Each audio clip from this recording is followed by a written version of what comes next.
Look, alright, I know. It's another CM Punk-led news video. I do mean this completely genuinely. I had every intention of sitting down to write the script this morning, and was very much looking forward to not talking about him because I hadn't seen any news about him at all, aside from some minor speculation about a comment on a social media post he responded to. And then this happened. I'm Quinnell, welcome to the WrestleTalk News. You genuinely couldn't write this story if you tried. In the latest turn in the CM Punk story, there's a chance he might be getting sued by AEW. We'll get to that shortly, but first, a quick reminder of what's been happening recently. Punk was seemingly lined up to be returning to AEW in conjunction with the launch of their new Saturday show. He was even supposed to be the face of the announcement, with his name being initially linked to the press releases and graphics about the show, before being hastily removed on occasion after they'd already gone out. The reported reason for this change of plans was that there was some disagreement between Punk and AEW regarding Steel, where Punk was seemingly under the impression that Steel would be joining Punk when he returned to TV, while AEW said,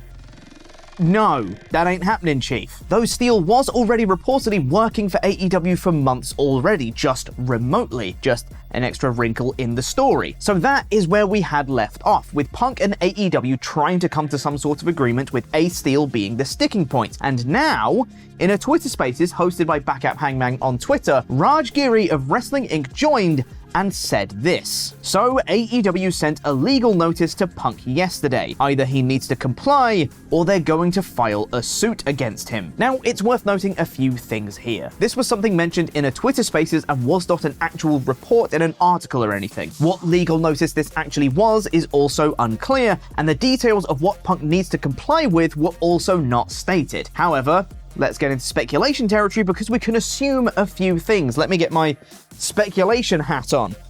If Punk is under AEW contract, one would assume that he is contractually obligated to wrestle for them at some point. While it's been beneficial for probably most or all parties of Punk to be off-screen for a while, if AEW is saying he's required to wrestle and he doesn't have a reason not to, like an injury or a family emergency or mental health break or something, then one would assume he probably has to. Again, speculation. The phrasing of complying is very interesting once again, because when combined with all the previous reports surrounding the situation, one would assume that this is in regard to AEW's Collision launch, which was supposed to be in Chicago, by the way, but maybe moved to Daily's place in Jacksonville because there may not be a Punk involved. Complying may mean agreeing to what AEW has said with regard to Steel, Punk's creative, or any other number of factors we can't know for sure. But one thing is for sure, if Giri's statement here is true, which, it's important to note, might not be, if Punk doesn't do what AEW wants, whatever that might be, he's getting sued. That is a twist in the tale I for sure didn't see coming, and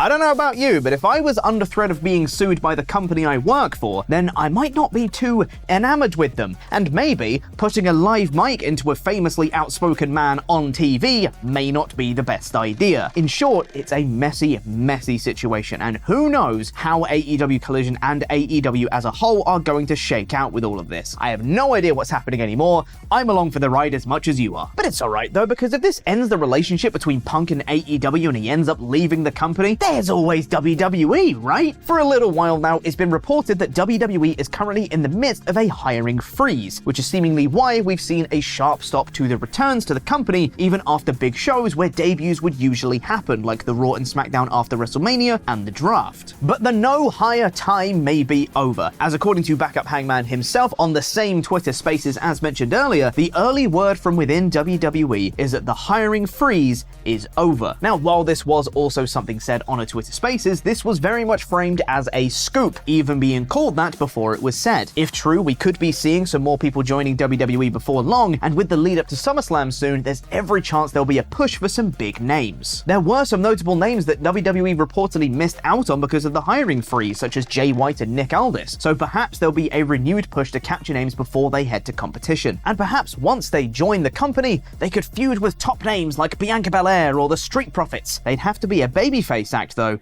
because Belair and the Profits might be going heel before long. According to Better Wrestling Experience on Twitter, WWE has plans to turn Bianca Belair and the Street Profits heel, with the likely time frame being this summer. This is interesting for a few reasons. One is because neither Belair nor the Profits have been heel on the main roster so far, so that's fun. Another is because fans have been a bit more vocal about their displeasure with Bianca's Raw Women's title reign up to this point, meaning a heel turn could very much freshen up the reign. Also, while they've been sporadically seen together, it's more common for the Street Profits and Bianca Belair to be separate entities on screen, and if there's plans for both parties to turn heel at the same time, there could be something in the air for a more permanent on-screen team-up. More factions. And one more thing, I guess this means they won't be splitting up the Street Profits anytime soon, which I don't think was reported, but more fan speculation, but still an interesting note. See, look at all the interesting things that can come out of one little tidbit of news. Another person we could be seeing more of is Cameron Grimes, as according to Fightful Select, Grimes is a popular man backstage, with several people pulling for him. Several WWE higher-ups, including Triple H, are reported to be fans of his work, with one longtime WWE employee reportedly mentioning that he thought that Grimes was a slam dunk call-up. So the future sure does look bright for Grimes. Boy, I really hope that does start soon. So far, he's beaten Baron Corbin in seconds and said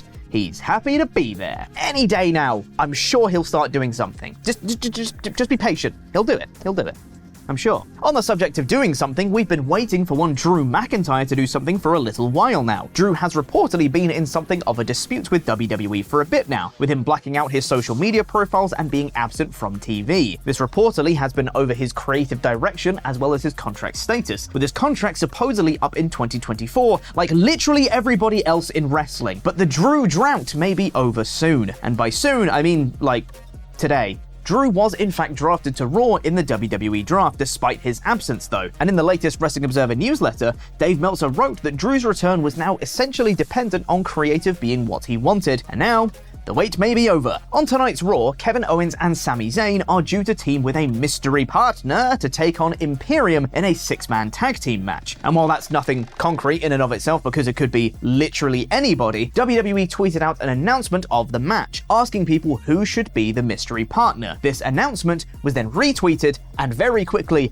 unretweeted by one Drew McIntyre. Now, it's worth noting that Drew hasn't tweeted at all since WrestleMania, so this would technically be him breaking his silence on social media, which seems like very curious timing indeed, doesn't it? And now our congratulations go out to Willow Nightingale, who's been crowned the first ever New Japan Strong Women's Champion at last night's / this morning's New Japan Strong Resurgence pay-per-view. Nightingale beat Mercedes Moné for the belt, and while the match is being lauded by fans, there was an unfortunate injury partway into it, necessitating the finish to be brought forward. PW Insider is reporting that Moné suffered a broken ankle, meaning she'll likely be sidelined from in-ring action for around 2 to 3 months. This would effectively rule her out of a fan-speculated appearance at Forbidden Door in June, and on the off chance she was considered for All In Wembley as well, this may very well have an impact on that too. We wish Moné the best in her recovery. But Nightingale wasn't the only women's AEW wrestler on the show. There was a rogue appearance by one Toni Storm, who appeared to try and assist her real-life partner Juice Robinson in his street fight match against Fred Rosser. Elsewhere on the show, the Blackpool Combat Club team of Jon Moxley and Wheeler Yuta, along with their pal who's just happy to be there, Shota Umino, beat the Chaos team